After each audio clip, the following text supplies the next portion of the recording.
Hello and welcome to the ArsenalVision post-match podcast with me, your presenter, Tim Stillman, stepping in for Elliot Smith.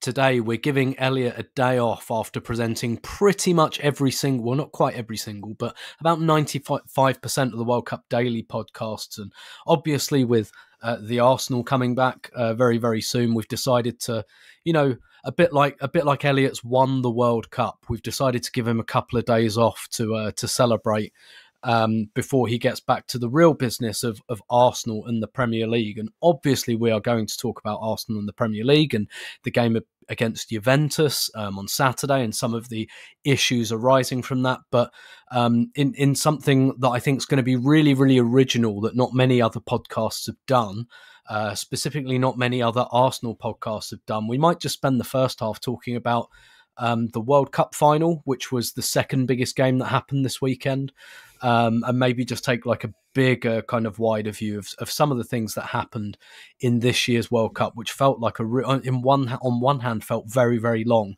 but at the same time felt kind of short and a bit like a whirlwind. But anyway, before we get to any of that, the two gentlemen who are going to help me to dissect all of that are Clive, who you can follow on Twitter at ClivePAFC.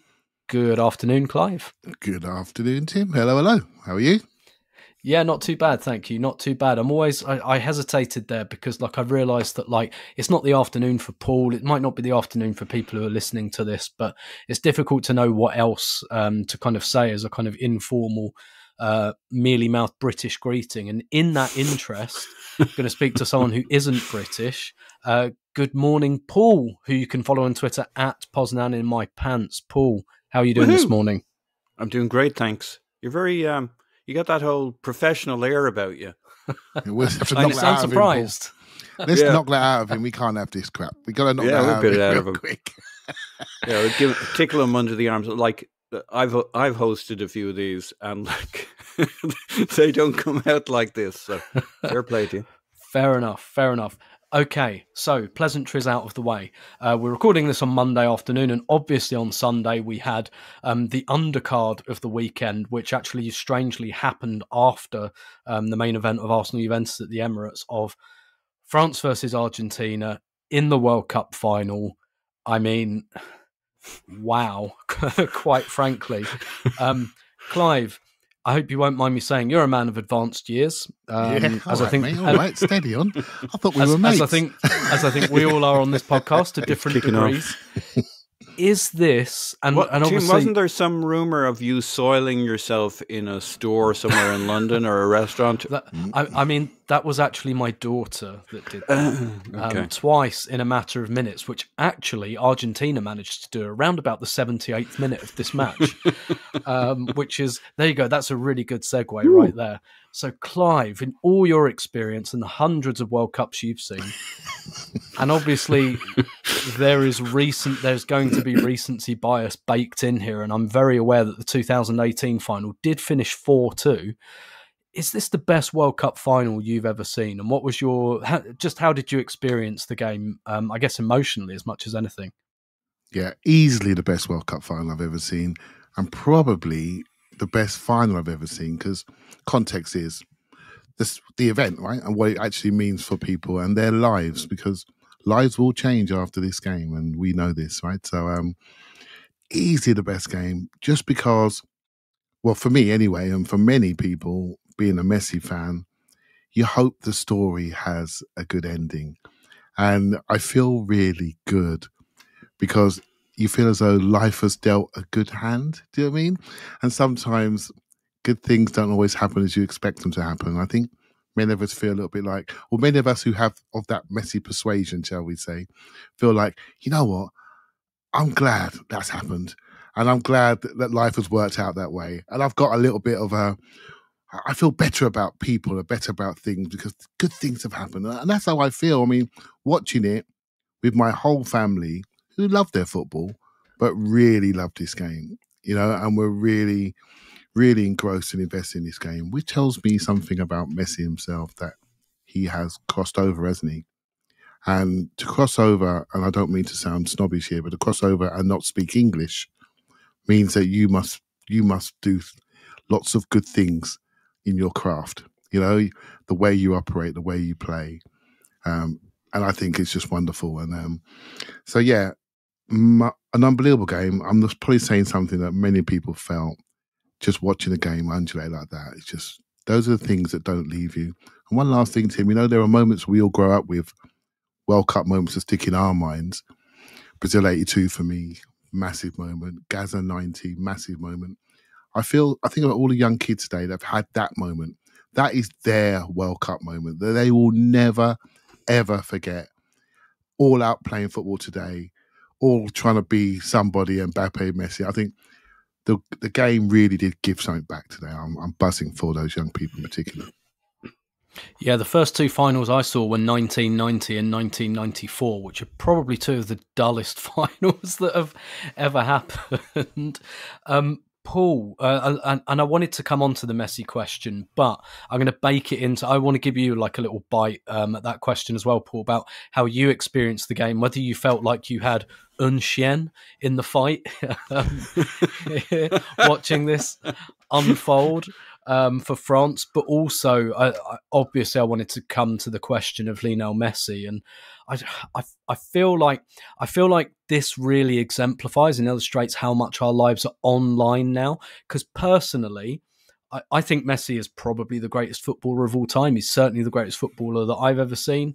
I don't necessarily feel emotionally attached to him, but I don't feel emotionally distant to him or anything like that. Like, I don't really care. I don't really watch Barcelona much. I don't really watch PSG much. It's fine. Kind of thing. But I feel like a lot of people did want Argentina to win, and it almost feels like people wanted them to win because it was like, I'm so bored of this argument. I just want him to like kill this debate like as an internet thing. But yeah, so first of all, your response to watching the game, whether you felt emotionally involved from a French perspective, and I guess my other meatier question is, do you think Messi needed this for his legacy to be considered, the greatest footballer of all time? Well, he shouldn't have needed this for his legacy, but he did. It's just how it works. It's not fair. He's clearly one of the greatest, maybe the greatest. But especially with Ronaldo going around with a piece of paper he carries in his pocket that he shows to people of the stuff he's won, the individual awards he's received along the way, and this weird world in which, like, we care about how we're seen in the world. I mean, that's what drives these guys on. It's not just the love of football. It is about status, and it is about those pesky questions you get asked for the rest of your life. Yeah, sure, you were the greatest, but you weren't the greatest because you didn't win this, is like a really annoying thing to hear for the rest of your life. And for like, it just puts it to bed, right? For me, it's Maradona and it's Messi. And like, Maradona with me is like Messi, but with emotion. It's like sex, drugs, and rock and roll. I was emotionally invested in Maradona. Like, just absolutely fantastic. Edge of your seat stuff. I love late stage Messi because he's angry, gnarly, messy, mixes games up, gets stuck in. There's emotion there. There was this cold fish of a brilliant player for so many years in the middle of his career. Young Messi was this tearaway that was just running all over the pitch, and that gave you that energy. Kind of mid-stage Messi was brilliant, but just didn't kind of move me the way you expect a brilliant football. When Maradona was at it, Jesus Christ, you were hanging off the edge of your seat. It was one of those times he was like McEnroe. Sometimes you hated him and he had to lose because he was the bad boy. And sometimes he was just brilliant and sublime. And like, Messi didn't do that to me for so many years, but this late stage Messi, this final, this, like, all the things I dislike about Argentina and like about Argentina at the same time. This final was fantastic. A final that kind of comes to this level for me in terms of emotion. You hadn't been born yet, Tim. Perhaps your parents hadn't been born. Maybe they started flirting at this point, but I think it was 1974, Germany, Holland. Like that was three of my sisters were born by then. Well, that's something. But you come into that game and like Holland, probably the best team in the world, Cruyff at his prime, Der Bomber, Gertie Muller up front, and just like that grainy feel you had from football, looking back at the tape in time, was actually how TV actually looked at the time. It was grainy, and it was exciting, and it was thrilling, and there was drama, and there was a penalty, and yeah, it was great. But most finals don't quite live up to the excitement of that final. They're more of a procession. You got your Baggios, your Ronaldos, not quite at it in the final. The final, very tactical, very defensive. Like this was too much. Like 2 goals up, it was dead and buried. Did I have un chien dans le match? Perhaps I did. Maybe. My wife's French. But like I was actually kind of pulling for Argentina because we had a football bracket going through the tournament. She was on 132 points. I was on 128. I got the result right, i.e. 3-3 at full time. I got the first score, not too tough. First team, blah, blah, blah. Anyway, people will be excited to know I got 159 points and came 10,000th out of about 200, probably over 1 million, I would guess, in the FIFA bracket. So, yes, I had un chien. I didn't bet against France. I bet for a draw. So my wife is still talking to me, though she still kind of hates it. Seems a bit lawyerly of me to have won without betting against France. There was lots of drama, lots of emotion. It was fantastic. So often as well, you maybe have a great 90 minutes and then it goes to extra time, and that's a bit of a procession. They're too tired, not much happens. They start playing for the penalties. These bastards went and scored 2 more goals. Like it was just fantastic. Absolutely pulsing, thrilling, just edge of the seat stuff. I was exhausted. After 90 minutes. Yeah, same. And I think the other thing this final had, and you alluded to it there, Paul, about like different finals having different things. During this tournament, Adam Hurrey wrote a really, really good piece on The Athletic that I really liked. And he talked about how like World Cups look the same now. Because he was talking about like when you look at footage of 1970, 74, 82, 80, like they all look distinct from one another. But his argument was like since maybe 2006, probably 2010, like television kind of technology, like there's only so much further it can be pushed and it all looks crystal clean.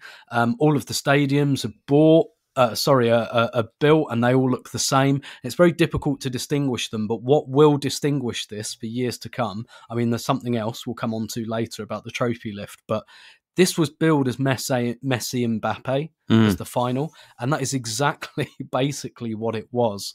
And I think that's really going to distinguish this final, like the 2 best players in the world just going at it and both totally living up to it. Yeah, because that's what so often happens with these finals. Either they're a bit of a procession, a bit one-sided, a bit anticlimactic, and you say, the best game was in the semi-finals or in the quarterfinals. But the other thing you have is the star of the tournament not necessarily being the star in the final. So your Brazilian Ronaldo, your Baggios, there's very few times that a guy is so good that he can turn it on in the biggest game ever. And here's Messi. And it took a little while for Mbappe to have his influence, but like utterly dominant. Hat-trick. Okay, there was a couple of penalties in there. But a wonder goal, and Messi just pulling the strings, doing that thing where he walks around. Like, it's still incredible that he just does that thing where he just walks around. So everybody ignores him. He doesn't do anything. And then suddenly he does everything. For both of them to have shown up so big in the final, absolutely fantastic. Yeah, absolutely. And I feel like, again, if you're thinking, and lots of people were thinking about the final in that respect, probably a lot of us thinking, you've had one, Mbappe. You had one when you were 19. Like, Messi needs to have one now because this is his last crack and all of that. And I just think, you know, from a storyline perspective, it gave us so much, as well as just being a bit of a crazy match. But Clive, overall, do you think, you know, we've talked about the Messi angle here, but do you think Argentina were the right winners for this tournament overall?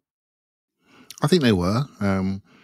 You can see them building. I think there's more to it than just the best football team. I think sometimes you even look at the fans and see which fans are the most invested. And you got 50,000 people traveling. I mean, that's just incredible. There was one game, Argentina, Mexico, both well supported. Huge game, lots of pressure. Messi dug Argentina out when they were crumbling. I think they were the best team, but I must say I was biased. Once England did their thing, putting the ball into row Z, you know, I immediately flipped over to Argentina because of the player who I really admire, really. And I suppose if you take a step back about what the World Cup actually is, when you think about the obscene amount of money that's been spent to build these stadia, I think that whole thing to buy the PSG team, to have the Qatari-run team, have the two players they've overpaid for playing each other in the final. There are so many things that force you to think about how you absorb the game. And when you were saying just then about every World Cup's the same, I actually think this World Cup is different in some respects. Because what's happened to maybe even 4 years ago, and definitely 8 years ago, we absorbed the game through different mediums and different medias. Many of the people now listen to various podcasts and they educate themselves, not just on the game, but on the political side around the game, around the tournament. I have to say the athletic coverage has been outstanding. It has educated me. Sometimes I wanted to applaud at some of the podcasts because I am interested in that side of the world. I don't know enough about it, so I get a chance to educate myself about different cultures in the Arab world and what football means to them, what life means to them, what work means to them, how they live, the poverty with which they live, the deaths that have occurred. It just brought it all home alongside of the football. So this World Cup has been massively different for me because I didn't know that in Argentina 78. I didn't really understand the political situation there. I just didn't get it. All I saw was ticker tape. Do you know what I mean? And I loved it. And I saw Kempes. Great. You know, that's all I needed. You know, I just didn't understand the things outside of the game. And I'm at a stage in my life. You also saw a lot of fouls in Argentina 1978. It was war on the pitch. Absolute war. Yeah, it's a different game, right? Different game. And that was the same for all games back then. But, well, most games, shall we say. A different game, referee different laws.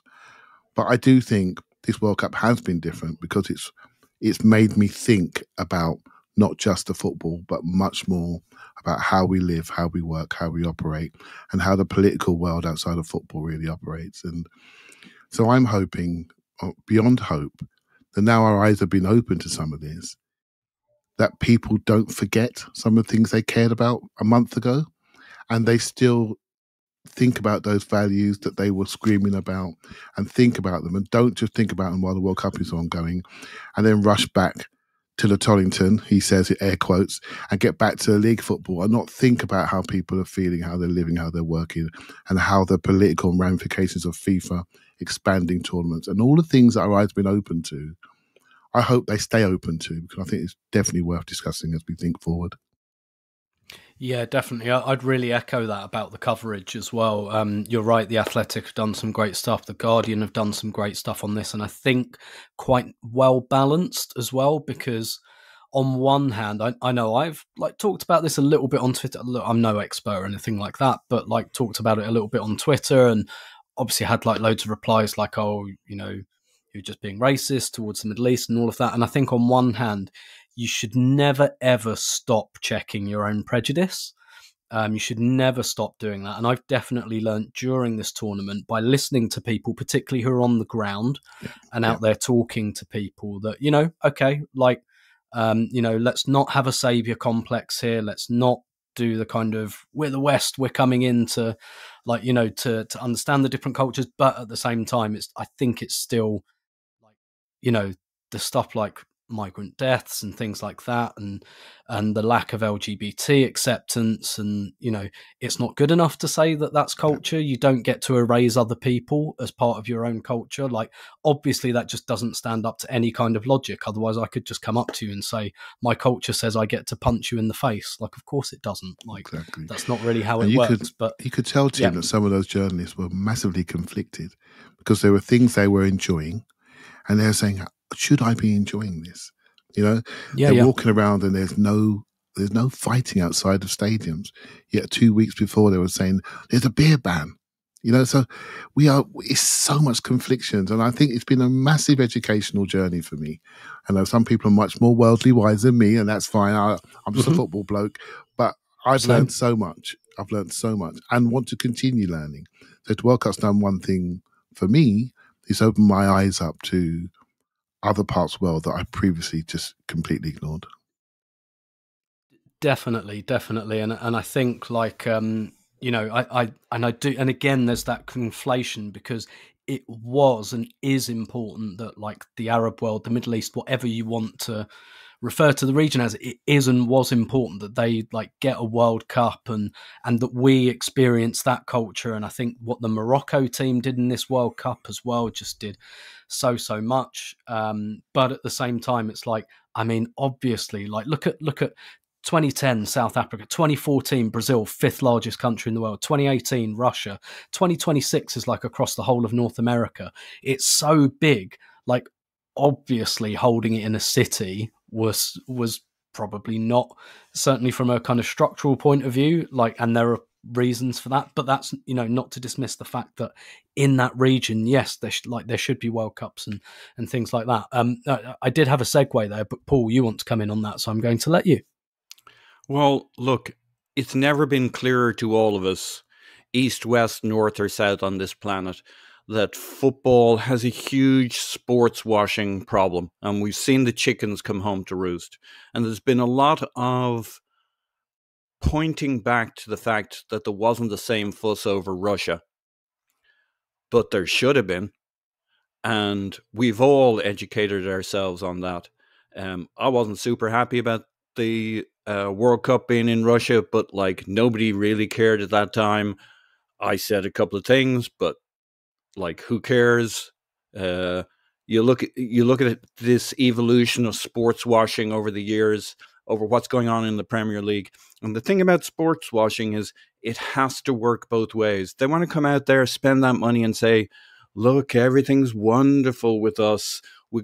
We're just like you. Everything's fine. Everything's great. Well, more and more it has to be the case that it's a two-way street. You got to put Newcastle under pressure. You got to put City under pressure. We should have been putting Chelsea under pressure with Abramovich.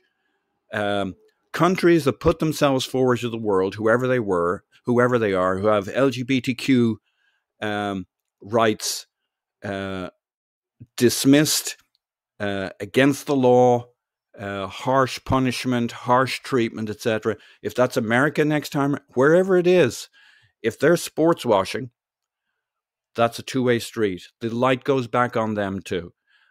The craven corruption with FIFA and its hangers-on, all of that side of things. It doesn't matter if it's Qatar, it doesn't matter who it is next time. If they're in the sports washing business as opposed to putting on a tournament in a selection of countries, like, this could have been done so differently in the Middle East. This could have been a great tournament.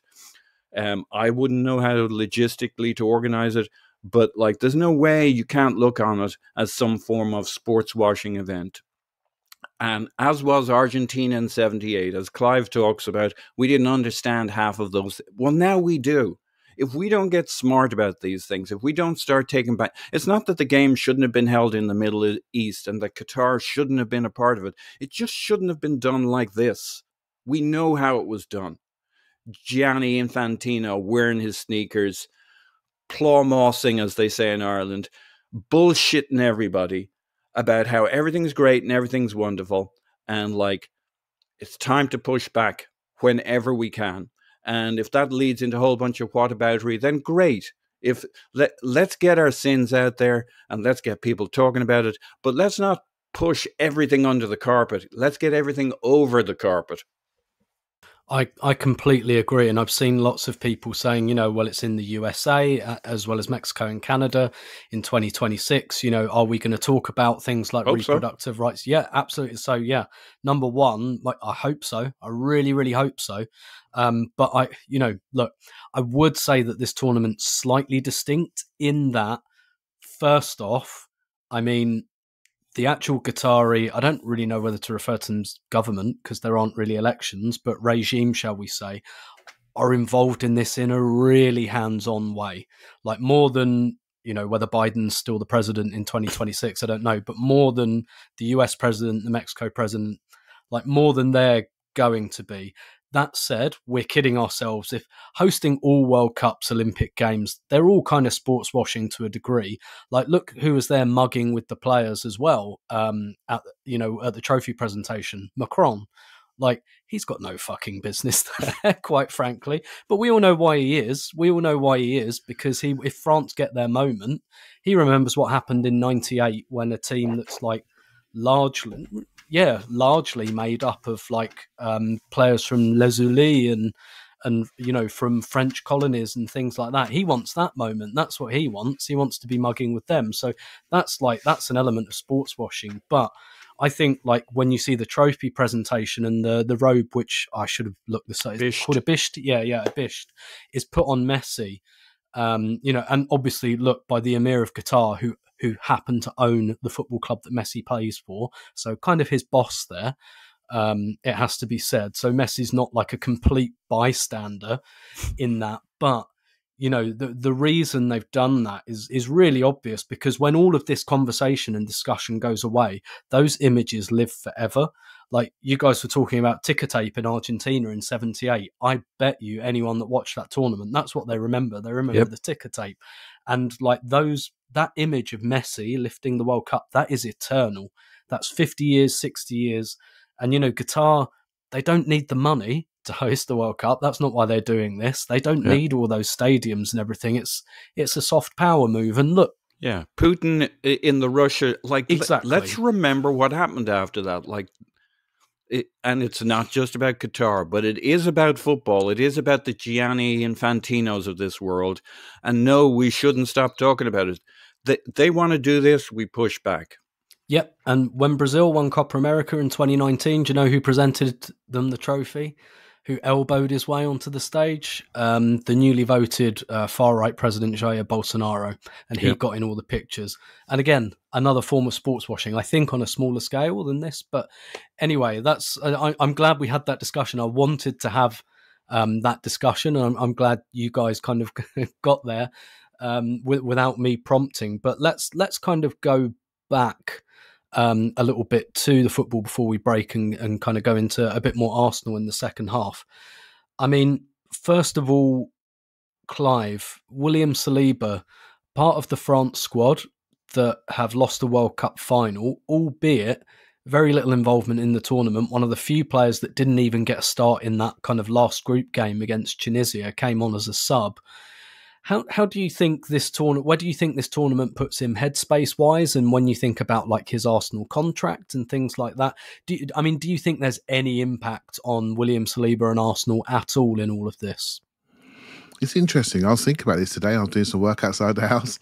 I was thinking about a few of our players, and because when they left us, they left the Arsenal bubble, right? And life could not be sweeter. We're sitting there with our best ever start, 5 points clear. Everyone loving everybody at Arsenal, right? You can't get a ticket, can't get into the pub, let alone get out of them, right? It's just an incredible period at the moment.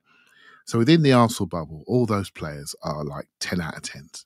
They go to the World Cup, and suddenly a few of them are just not first picks. Their reputations haven't quite transmitted across to the international bosses. It's not just Arsenal players, it happens to other players. I think of De Ligt for Bayern Munich. I think he's at Bayern Munich, and right now he's nowhere near the Dutch team. And so you do get a situation where systems, formations, maybe drop a player down the pecking order compared to how we view them. That happened to quite a few of our players. Jesus be another good example, right? So and Saliba now, probably, understandably behind Rafa Varane, 28-29, won a few medals, blah, blah, blah, experienced player in the back four. You can see it. Once they went to a back four, not a back three, his time was reduced. And I do think how we pick these players up, I think, let's get back to what our job is, which is primarily to support and criticise, but hopefully support more often. We have to pick them back up again, I think. We have to pick up the vibe we had before to make sure that they are recognised that, despite not having the minutes we hoped some would have, particularly Saliba, we need to make sure that they are brought back into the Arsenal family per se. And there are others like Saka, for example, when we might have to widen the door for his head because everyone's telling him he's in the team of the tournament in various teams. And L'Equipe. Yeah, exactly. As the Brazilian paper L'Equipe today, doing the most L'Equipe thing ever by putting him in the team of the tournament, but giving him 6 out of 10 for the tournament. Yeah, exactly. For L'Equipe is like a 14 out of 10. Exactly. And Mbappe got a big number though, funny enough. But yeah, I think so. It's going to be interesting to see how they incorporated him, and brought back in on an even keel. But really, the trick is to just reset the goals, remind people what we're trying to achieve, restate the goals, and get everybody back mentally aligned to the targets. I think we all knew we had 14 games to play pre-World Cup break, so we had a target to reach. We had an end point, and I think basically that target has been reached. Now we have to set new targets, right? And I think that's the manager's job, right? To sit them all down in that room at Arsenal and say, right, boys, this is it. And I think Saliba's one of those boys as well. That would have been a much better question to ask last, to be a segue into the actual Arsenal section. But going to kind of just bring an end to the World Cup section. I'm going to ask each of you. I'm going to go with Paul first because it sounds like he's got some music ready to go with this. Your moment of the World Cup, Paul, and it doesn't have to be one specific. It could be like more of a general theme, but I guess the bit you liked the most. Yeah, look, obviously I had my struggles with the Qatar tournament, but you always need that grounding with the home crowd, and they rented one. When this tournament really grounded itself was Morocco's run in the quarterfinals, semi-finals, the games against was Spain and Portugal. I think the celebrations at the end, the connection with a real home crowd, the spontaneity, the utter exuberance, the thrill, the excitement, the just wide-eyed, giving it all on the pitch, like great performances, outplaying the names, the European names. Like you need the guy who needs to be taken down, and that's always Europe. Everybody hates Europe. You're Spain, you're Portugal. Great, they lost. That's the stuff of World Cups. You still need Europe to be one of the big bad guys next time round, so that everybody has to beat them too. Like we get to be the baddie in every tournament. Some European team getting taken down by the supposed little guys, and Morocco were that team, and just absolutely fantastic, playing brilliant football, all on the line. Tremendous arc and story with their coach, the celebrations at the end, the praying to Mecca with the fans, just visually, that brought that tournament home to that area of the world in a way that Qatar, I don't think, had been able to, but Morocco did and could. And that, to me, outside of possibly the best ever final, that was the piece that made this tournament get grounded for me. I loved the Morocco arc, the journey, the celebrations, their families on the pitch, the fella dancing with his mother. It's just like, that's real. Like, no $4 billion is going to make that moment. That's something that comes just organically from those players, that moment. Fantastic stuff. Yeah, that's the thing about World Cups, that they're really not just about who wins them. And that's why teams like put themselves on the line just to qualify. And when you see teams qualify, they go absolutely mental. And they know they've got probably very little chance of winning, but, just getting there and maybe being the Morocco, being the Cameroon 1990, being the Ghana 2010, just having that. I didn't intentionally just pick African teams there, but probably, just fit that quite well. And I've been listening to some really good podcasts I've been listening to during the World Cup. It's actually a history podcast called The Rest is History. And they've done a brilliant series about like every nation that's in the World Cup and some of the dynamics at play. And yeah, you see like Tunisia v France, Morocco v France, and some of this stuff that, again, I vaguely knew about, but really, really brought it to me. And I think just because your moment of the tournament's probably similar to mine, Paul, I'm going to take host's privilege and kind of tie my answer in, because I think this was the tournament of the underdog. And one of the things I really liked was, actually, other than Qatar themselves, there wasn't really like a terrible team. The terrible teams were like Belgium and Denmark, like teams with good players who didn't perform.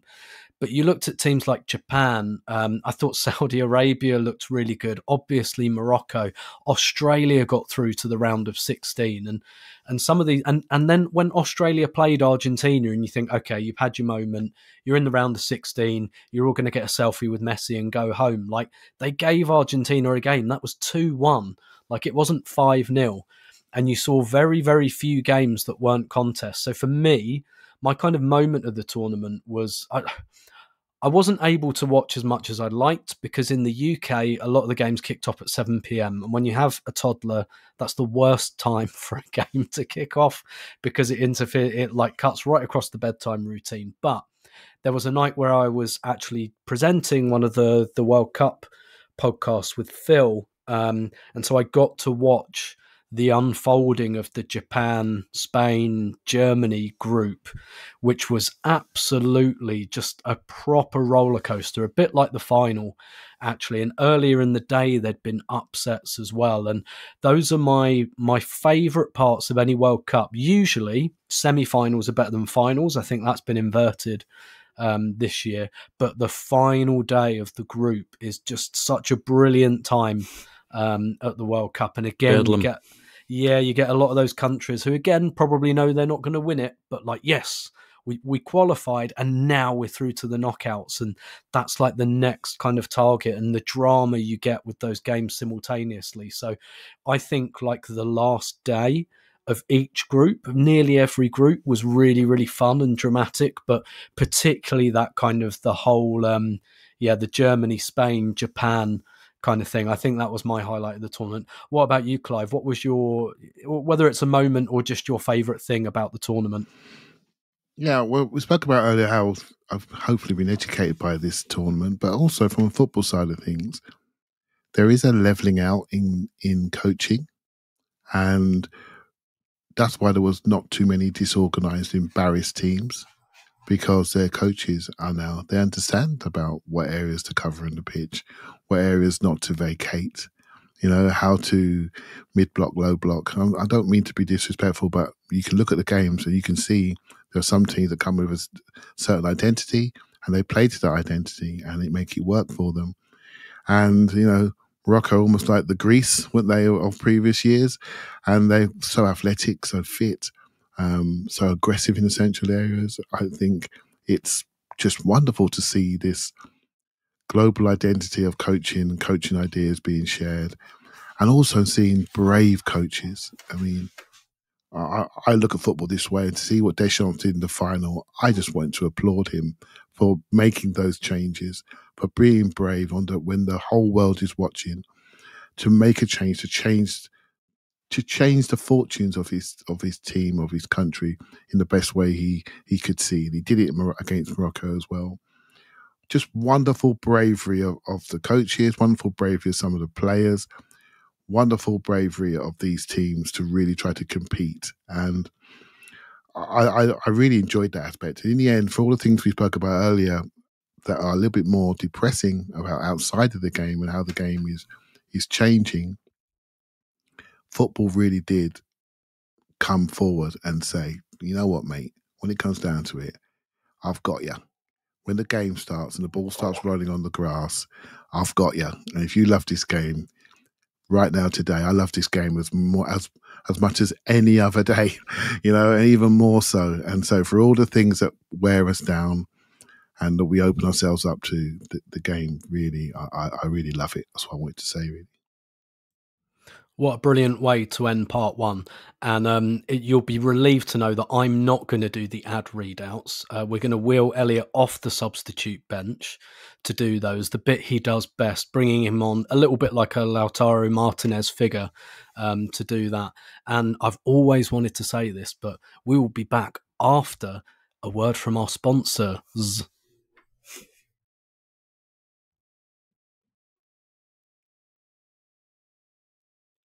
Okay, welcome back to part two of the Arsenal Vision post-match podcast. And in part one, we obviously discussed the World Cup final, and global politics. So pretty standard kind of podcast fodder there for us. But that was very much the undercard to. Is the overcard a thing? That's not a thing, is it? The main event of the weekend, which actually went before the undercard.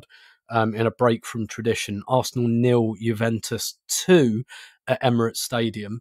I'm not proposing to go into a blow-by-blow account of the game because I haven't seen it. I was given a free ticket, but I was a good husband and gave it to my wife, and took care of our daughter for the day, who soiled herself twice in close succession, which actually sounds a bit like a capsule review of the game. Paul, you did see the game. You've probably seen it 4 or 5 times by now.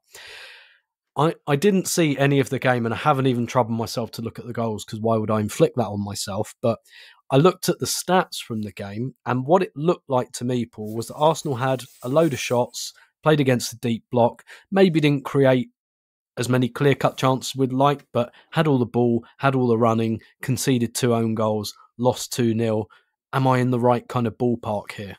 Scored 2 own goals. Yeah, you are. Yes, I have watched it twice. So on the average, us 3 podcasters have all seen the game once. So that's good.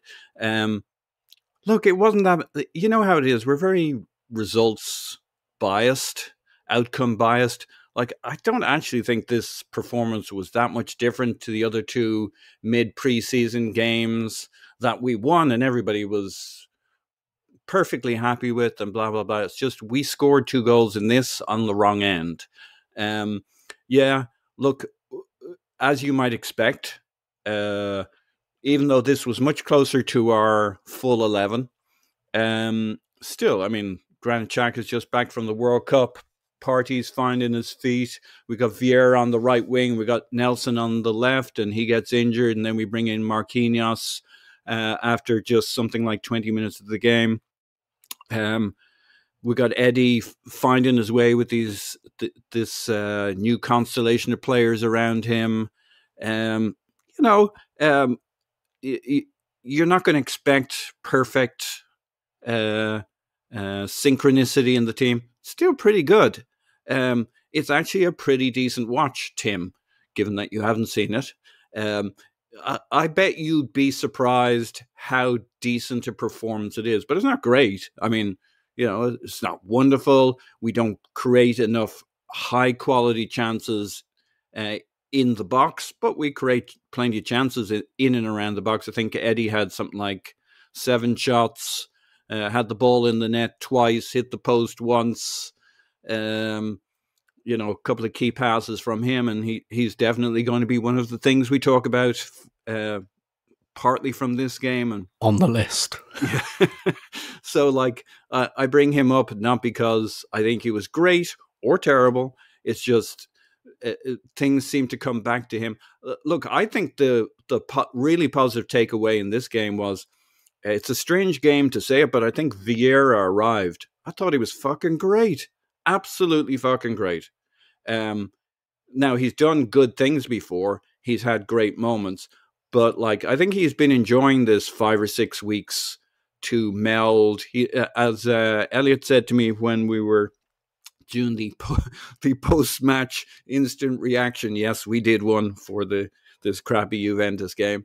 And we had stocks rising and falling and all that stuff. But like, Vieira didn't have a preseason. He's kind of been brought in. This is going to be a transition year. Well, that's what you would say, but they're probably hoping he contributes certainly in the second half of this season. I thought he was really good, really at it, really on it, really enjoying himself, connecting, making things happen. He's still working out his relationship with Ben White, so that I don't think they have that perfectly there. But if I was to come away from this feeling really good about something, I can see Vieira having a pretty good run into the second half of the season. It feels to me like he's landed. He's worked out where Nando's is, where he gets his dry cleaning done. You know, where the best parking spots at London Colony are. You know, the shortest route to the car after practice, so you get out of the parking lot. Like, he's just, to me, he's settled. Okay, he's about to meet British weather, but I think he can be a significant player for us in the second half. And I wasn't 100% sold that he was ready to do that this season. I was hopeful. And the rest of it was pretty good. But not great. Yeah. I mean, I guess... Pre-season. Tim, what are you expecting from me?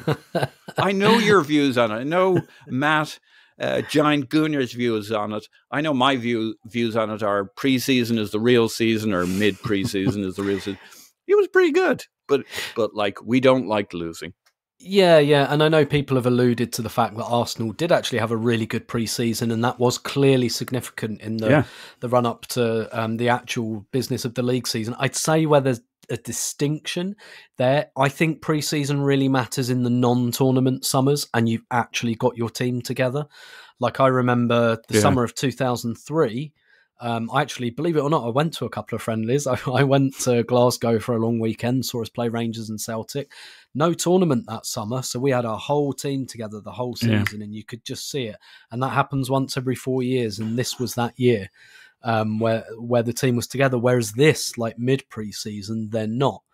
And you look at this game, which I haven't done, but you look at the team sheet. I mean, really, from the usual front three, Saka, Martinelli, and Jesus aren't there.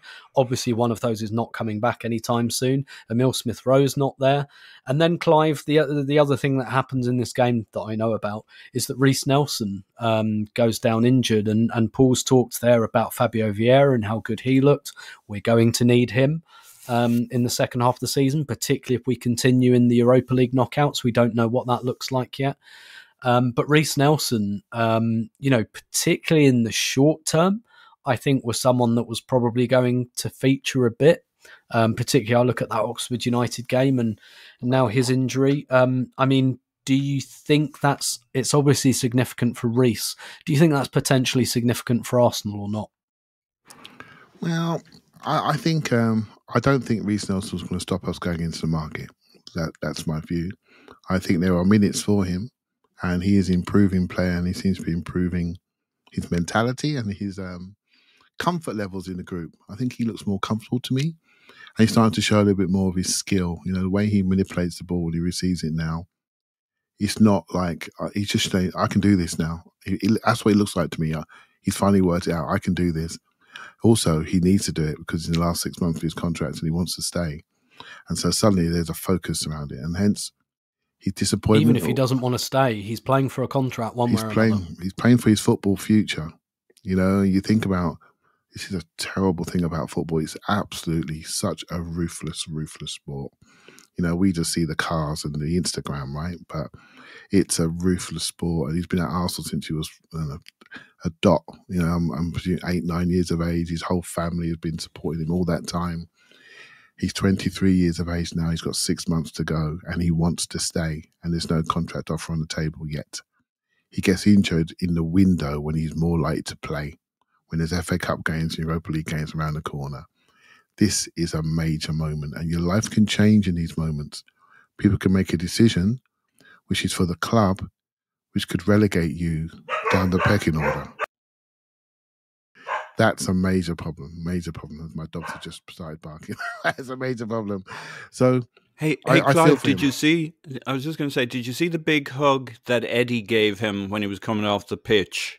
It was not like your usual kind of consulate, like Eddie gets at the point that Nelson's at in his, like, it's absolute massive kick in the balls for Nelson at the most critical moment of his career. And like, you can read too much into these things, but like, you could just see what Eddie was trying to tell him.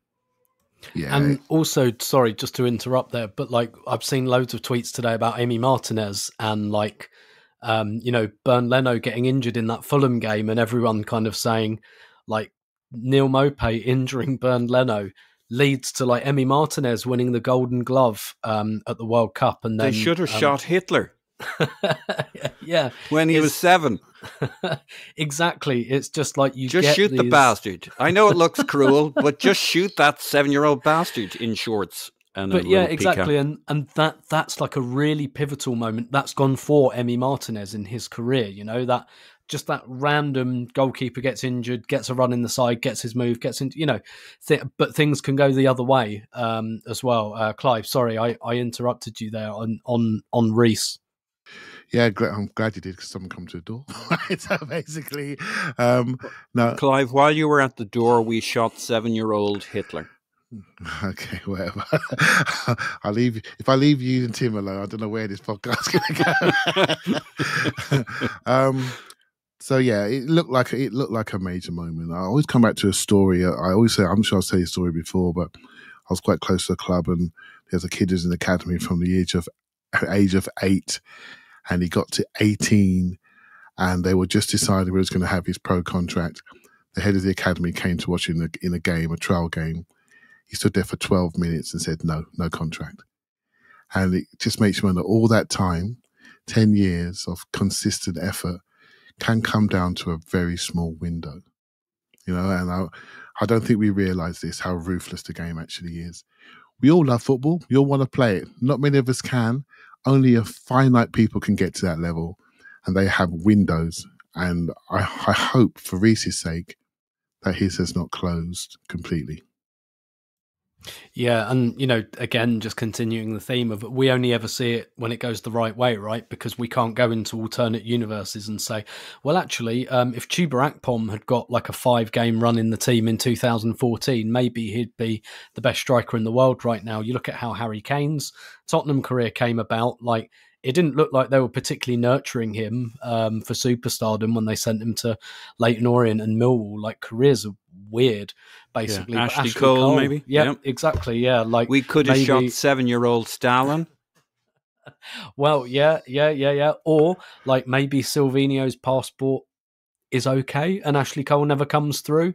And like all of these little kind of moments. Our careers hinge on these little moments, and this is a good segue into the question I was going to ask you, Paul, not about 7-year-old despots. Damn it, that rules out Mao Zedong.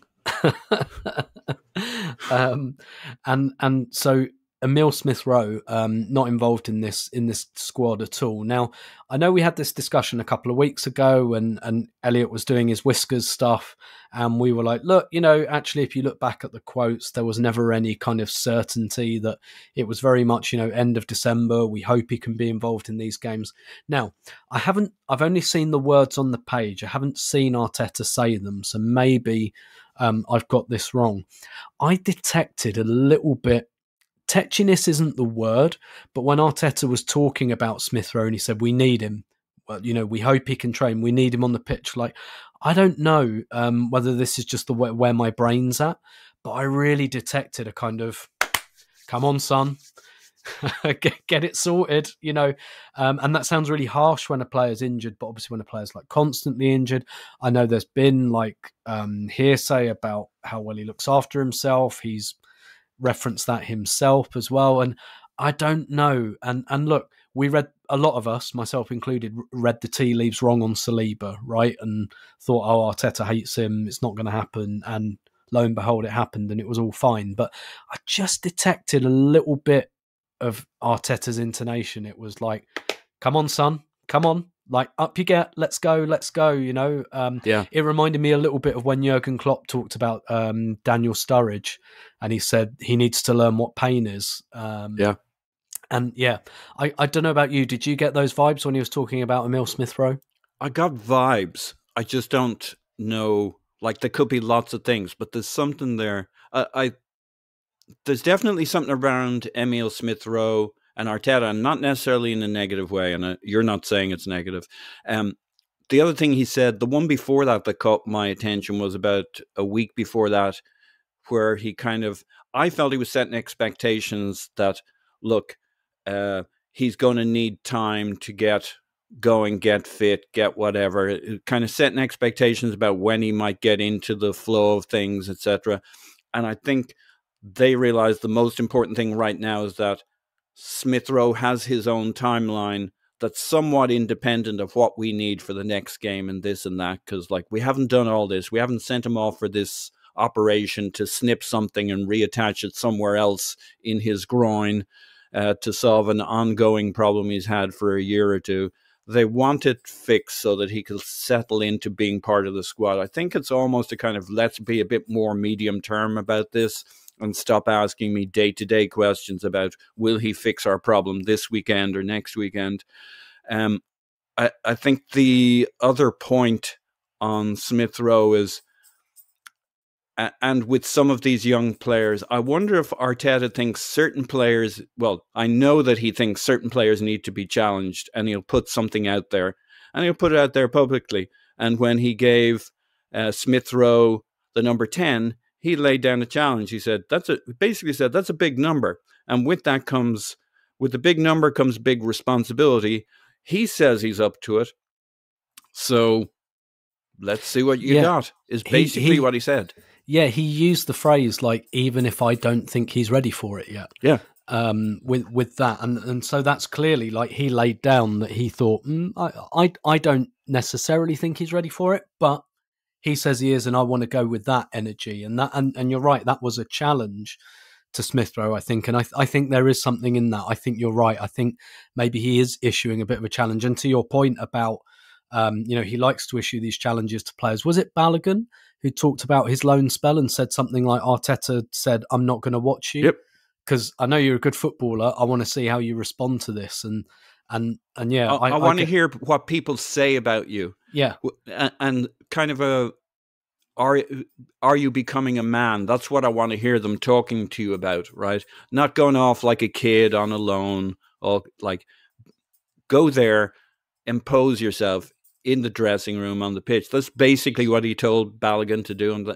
And you contrast that with some of the other loans that have gone on and people kind of disappear into the ether. More don't work out than do. And he lays down a marker for them, and like, some will respond, some don't. But if they don't respond, like, I think he's smart enough to know who he's talking to. I don't think he comes in with the same line with every player, but I think he knows the buttons. Like, we can see that now. He knows your buttons, and he knows Smith-Rowe's buttons, and he's laying down a challenge. And that's what I think is going on. Clive, I'll let you come in on that because you look like you're itching to. No, I was just he's just itchy with Balogun and Smith-Rowe. It's a similar type conversation that he had with them, and it's just down to emotional maturity. We all mature at different times.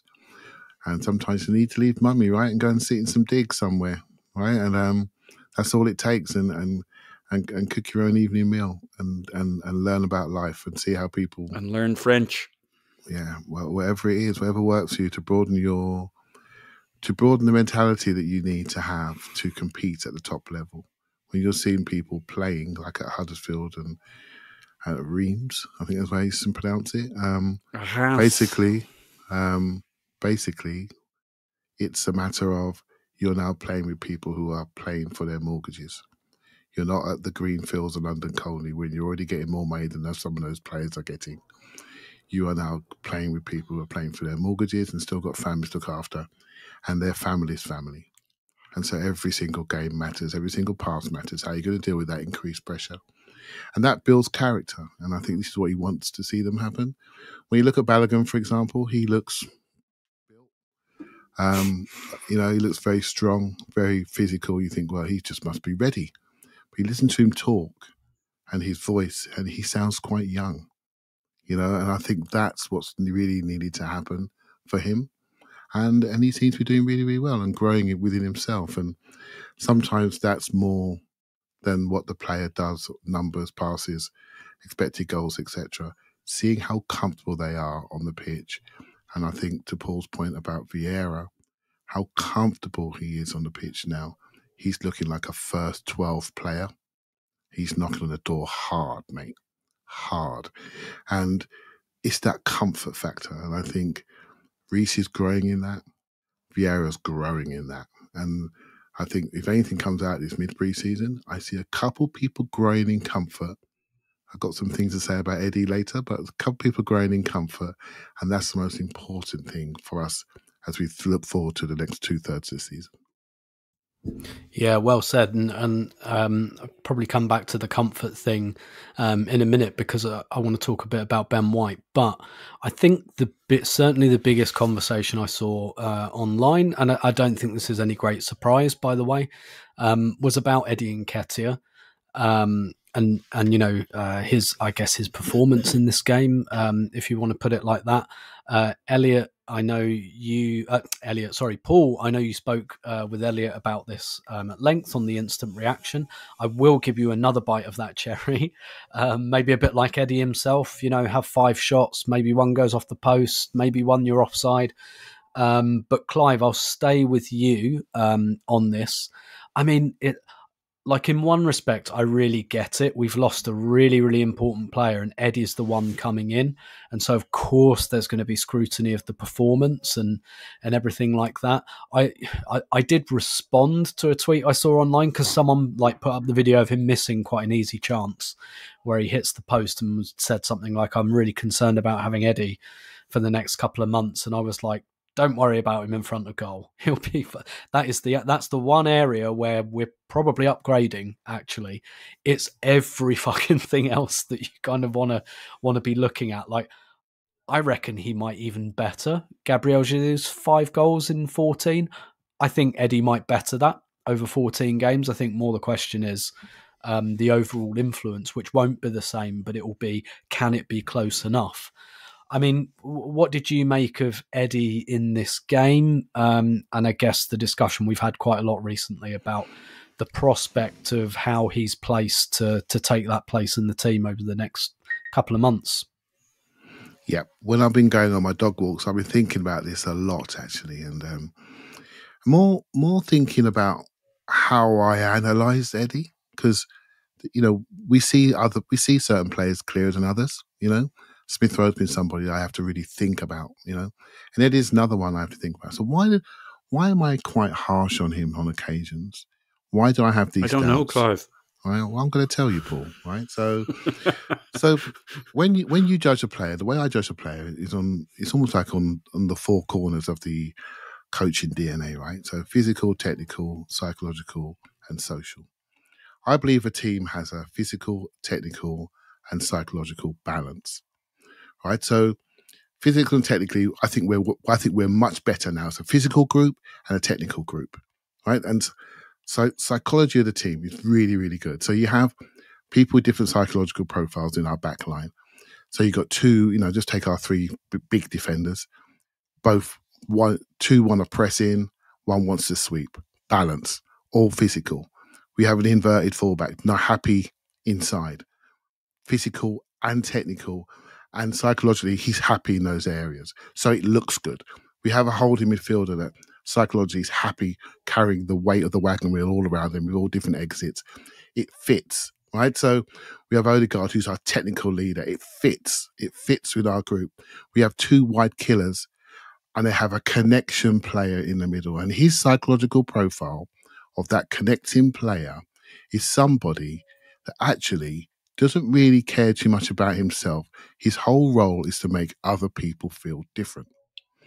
And so I'm a basketball fan. And I heard Russell Westbrook, for those people who follow the Lakers, Russell Westbrook used to be a egotistical player, this now 6-man player off the bench. And he actually said, My job is to make everyone else feel better this year and play better. I listened to his interview and I thought, bingo, this is my Eddie thing. This is what I'm not quite happy with.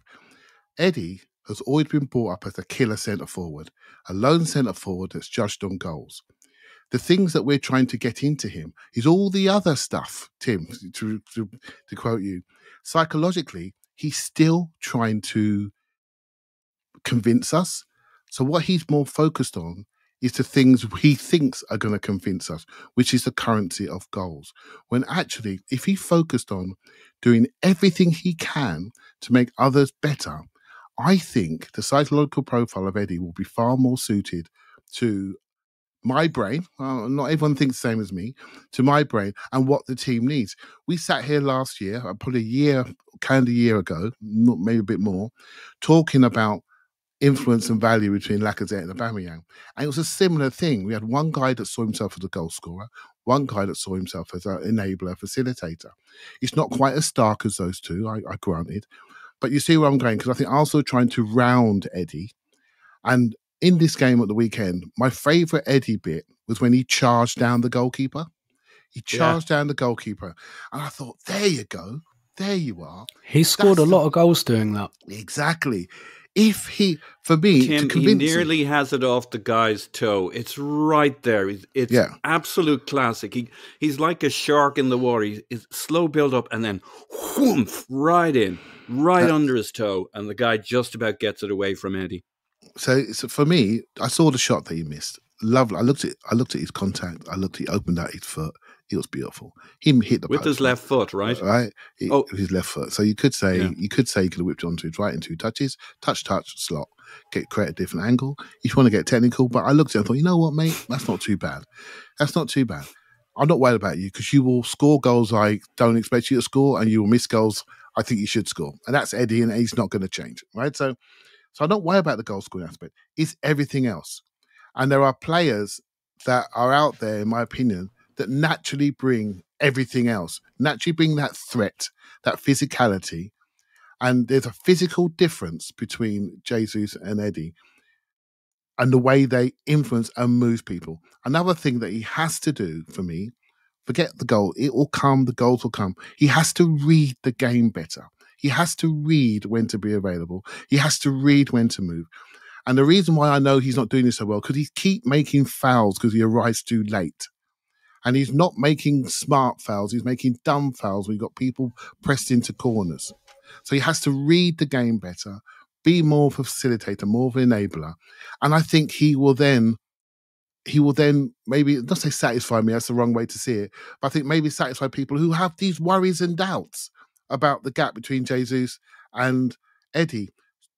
If I said to you, honestly, if he was playing for me, you know what I'd say to him? I don't care if you score today, but I want to see you on that pitch. I don't care if you score. Because if he plays his normal game, he will score. If we can get him to not focus on scoring and focus on everything else, that's how you're going to get a rounded player. Because this team, the way it's constructed, needs a rounded centre forward. It can't have a jogger. It can't have a walker. It can't have somebody who I can't read is going to spark into life. He needs to be there and consistent. I think that's my issue. It's a psychological balance. The quality, look, we've spent 45 million quid in centre forward, right? We didn't do that because we had better quality sitting in behind him. So let's grow up. The quality is not quite there, but to close that gap, it's a psychological thing. The football thing is something we'll always debate and we'll debate forevermore, and that's just why we're fans and football fans, etc. Does that make sense? Yeah, definitely. I completely agree on like the psychological angle, because one area where I think he's come on so much is like the back to goal stuff, and he's got really good at like developing some of these tricks. Like I've seen I saw like the Milan game, for example, where he does that little like flick round the corner, then chases it, and he looks so much more physically imposing and determined. And it's clear in his brain and with the coaches, it's like, right, you've got to work on your back to goal stuff. I never saw that in him 2 years ago. I thought he'd never be able to do that, but he's doing it. I think he's doing that to a good level. But you're right. I think there's other stuff, and it's more holistic than that. Like it's a bit like, okay, I need to be able to play with my back to goal. Check. But you're right. I think it's a bit more holistic. Paul, I'm not going to shut you out of this. You're always, I'm probably between you both on Eddie, but he did impress me a lot. Lovely. So you're between me and Clive, but on Eddie, yeah. Okay. Yeah, well, yeah. A proper pylon. But like, he really did impress me last season, and I don't know if that's just, maybe I'm being more generous because I just saw stuff I never thought I'd see. And like, when I see that in a player, I think, okay, you have the capacity for improvement and doing stuff that I didn't think you could do. I want to see more of it, but I think that means there's a willingness, to do that. So I'm kind of maybe not as high on Eddie as you have been and you were before he came into the team at the end of last season. But I feel like I'm kind of getting there, and this period will obviously be very pivotal. Ask me again where I am in March. But what did you make of, I guess, this Eddie performance, where he has 5 shots, by the way, has a goal ruled out for offside, which, might on another day have been allowed. Where do you sit on him in this performance, and I guess to continue the conversation about him being our centre forward for the next couple of months? Yeah. See, the problem with Clive's analysis is I fully agree with it. And it would have been what I would have said, but a lot less well. And the difference maybe is I'm not quite as worried for whatever reason. So I think that's basically my analysis. The thing that Eddie needs to do, he's kind of a throwback striker in some ways. He's young enough that he's adapting to the way the game's played, that you're somewhere between, sometimes you're a striker, sometimes you're a false 9. And he's young enough, and he's been under Arteta long enough that he's spent a huge amount of time learning the way we play. And he's working on it. And he's dropping into midfield.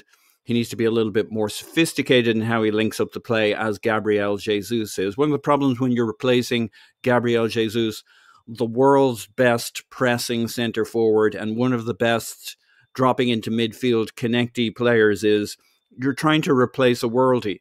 So people are like, I'm really nervous because there's going to be a drop-off from where world-class player is no longer available and very good player is all you have left. Very good young player who's developing is all you have left. I mean, we've got problems if we lose Bukayo Saka. We've got problems if we lose Gabriel Martinelli.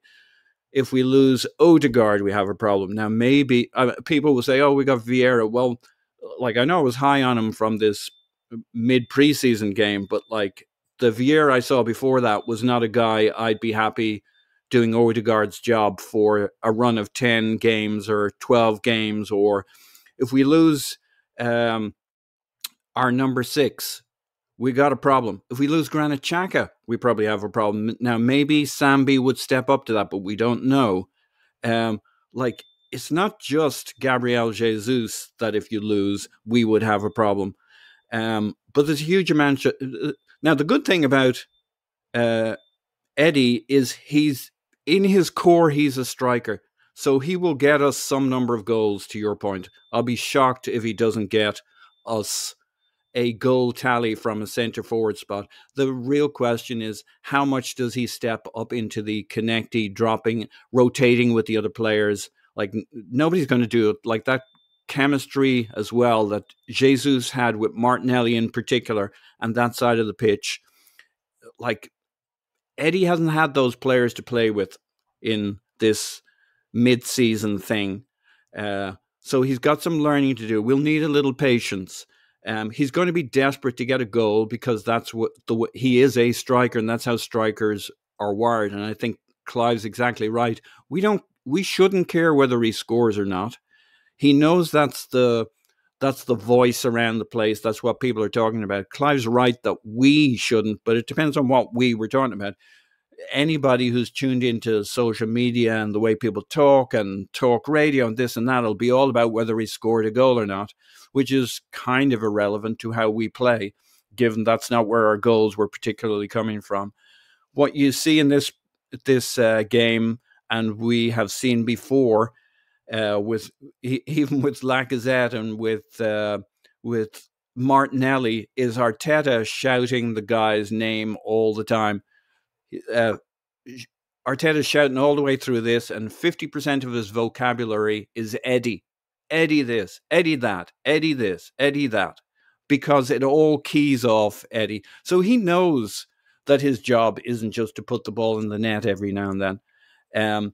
But to Clive's point, he's kind of got to let that desire. If he gets a goal or we win our first couple of games with him as a starter, I think Clive will see a lot more of what we're hoping to see, which is him settling into the idea that his job is to help us win, whoever scores.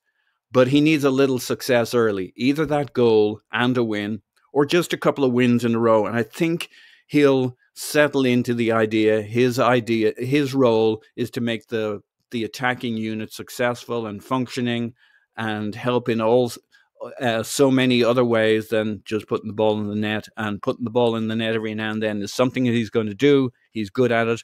I mean, when your striker misses by hitting the post with his left foot, that first time shot, right? No touch beforehand, just whacks it. Okay, there was a chance to score there, a good chance to score.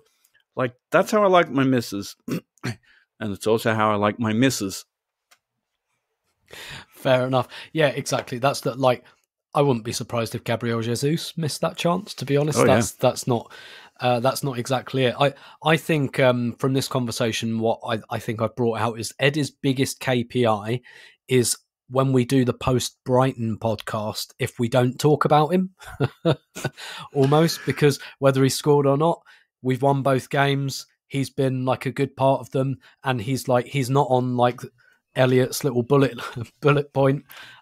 He doesn't get a stock rising or a stock falling. We just don't talk about him. You know, I guess it's one of those kill the conversation things. And obviously at the moment, we don't know how things are going to go. I think my kind of Jerry's final thought on that is anyone that's expecting Eddie Jesus or Gabriel Nketiah, you're going to be disappointed. He's not the same player. You can't just ask someone to put someone else's skin on and be a different player. He's going to be Eddie. And the question is, can he be the best Eddie he can be? And can the rest of the team bring that out? Can he bring out some of those other kind of things in his game? Can he bring his A game every 3 days? Those are questions that are kind of TBD at the moment, but we'll see. Can I add, my biggest worry about Eddie would be what happens if he doesn't have Saka, Martinelli, Odegaard, Xhaka, and Partey behind him, because that's when you really see a difference with Gabriel Jesus. I think if you lost one or two of those guys around him, then like Gabriel Jesus will give you that extra bit that maybe rides you out of it. And it's a lot to put on Eddie to make up for not having, say, Martinelli, and then you're missing Odegaard or Xhaka or Partey. That's when, missing one guy in that front 5 or 6, that's one thing. Missing 2, 3, Eddie can't do that. And Gabriel Jesus would have made a huge difference in those situations. Yeah, and we've seen that in the Europa League this season. We haven't seen the same Eddie that we saw at the end of last season when he was flanked by Saka, Martinelli, Odegaard. Clive, you look like you want to come in on that. Yeah, only a little bit. I think it's just focusing on the right details. So if Eddie can focus on things like ball retention, how he arrives at the ball, the pace by which he arrives at the ball, and we keep the ball, Arsenal will flow. If we see the same flow, we won't be looking at who scored, because we'd just take the 3 points, right, and we'd go home. Look at that Chelsea game before the break. Jesus didn't score. We couldn't stop talking about him, right, because his overall influence, security, aggression, doing the right things at the right time. This is a team game, right? So I'm looking at Eddie because I want the team to continue, right? That's the only reason. I'm not trying to dig him out. I just know, just by looking at this and think, okay, what do I need to see from you? What do I think you need to focus on that's going to make everyone see you correctly? And that's what I would say. Ball retention under pressure, buying fouls, being a presence, being a threat, doing what he did, pressing goalkeepers, pressing defenders, leading the press. He's a wonderful athlete. And he's improving rapidly. So I'm not dumb to what I'm seeing. I just need the psychological balance of his game to change to suit the very same players you're talking about. The ones you're saying, it'll be great we've seen with Saka, Martinelli. They need the ball on time, mate. They need the ball on time. You can't mess about with them boys. You know, you can't have an extra touch here and there. They need the ball on time, so your details are important. They're more important when you're playing with the top boys than you are with the Europa League boys.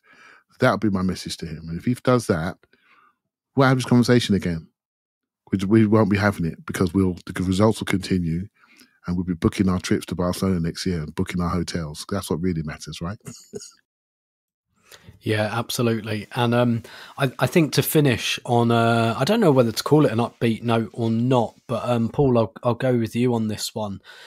Ben White, now, I think November Player of the Month was a particularly tricky one, given that we played 2 games and one of them was Europa League dead rubber. However, I do think it was kind of significant that Ben White won it because I don't think that was about what he did in November. That almost, like, I really like it when stuff like this happens because I feel like the whole fan base was like, look, there isn't a November Player of the Month, but Ben White, you've been really fucking good this season and you deserve some kind of accolade.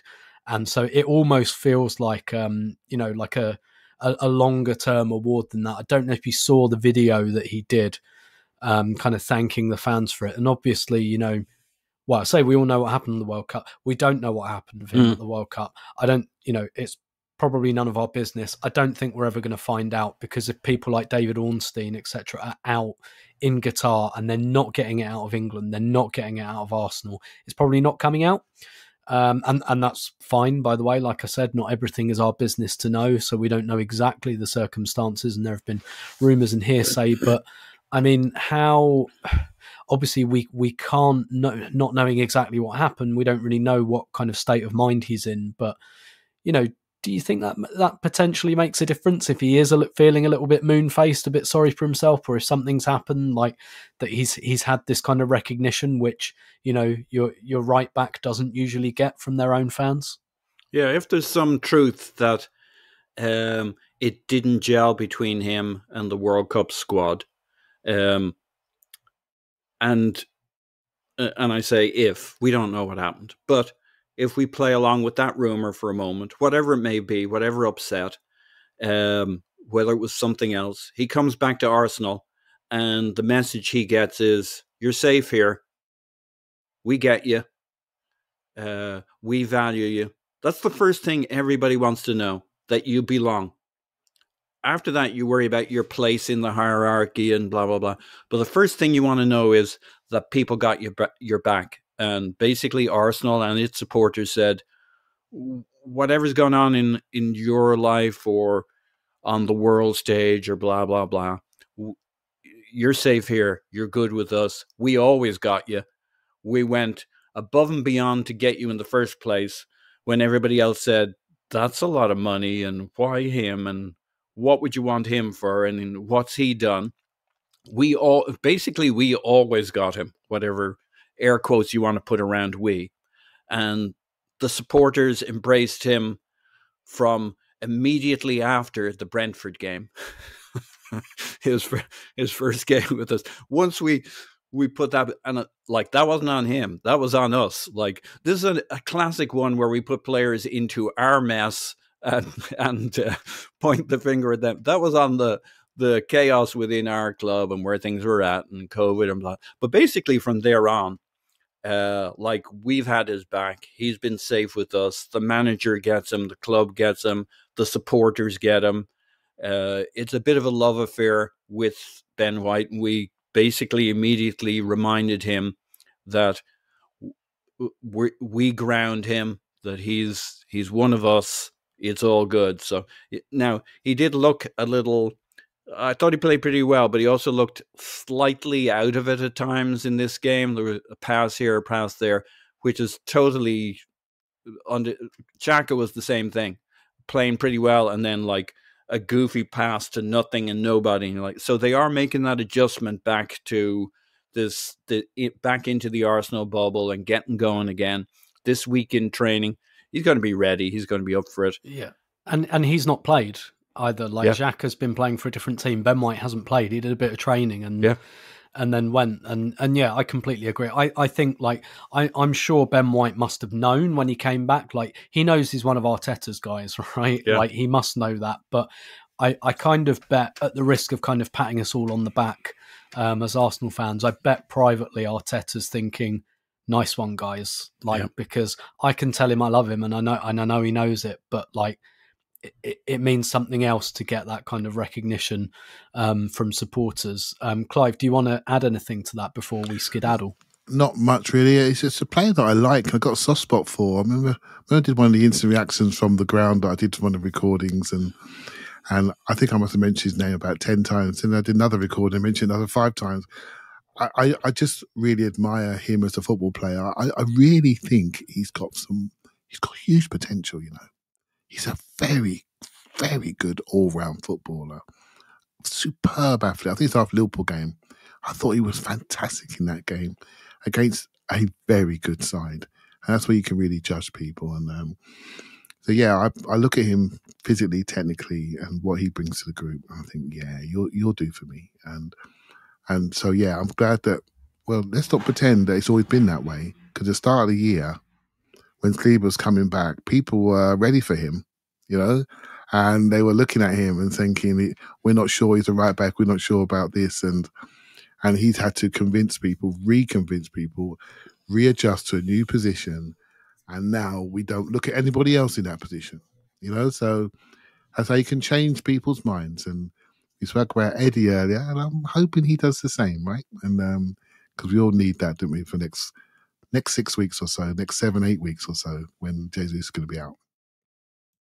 Yeah, I think if you take Tomiyasu out of the team at right back, you're doing something right, quite frankly. Let's leave it there for this week. I'm sure we'll have another podcast on Thursday. I don't exactly know what Christmas is going to do to our schedule, but obviously we'll have instant reactions to all of the games over the festive period and podcasts coming out of our ears and everything like that. But I imagine we'll have one before Christmas at the end of this week. I don't know, but we're also working on some exciting stuff in the new year. We'll probably have something for you in about mid-January. Nice and kind of exclusive and exciting. I won't say much more than that at the moment because I can't. Be excited. But be excited, exactly, as someone whose name I forget once said cryptically. But that's all we've got time for on this episode. So my thanks to Paul, who you can follow on Twitter at Poznan in my pants. Thanks, Paul. Woohoo! And Clive, who you can and should and probably are already following on Twitter at ClivePAFC. Thank you very much. I've been your host on this occasion, Tim Stillman. We will definitely have Elliot back for the next one because I'm probably not around for the next podcast in Switzerland covering the Arsenal women's team as they hopefully seal top spot in their Champions League group away at FC Zurich. But until then, we will speak to you after, well, there probably won't be a game. So let's just say Arsenal will probably, I think they'll play an internal friendly this week to get Saka and Martinelli some minutes. West Ham. Yeah. Arsenal 10, West Ham 0, or whichever jobbers come to London Colney for a 10-0 thrashing on Wednesday. But until then, thanks very much and ciao.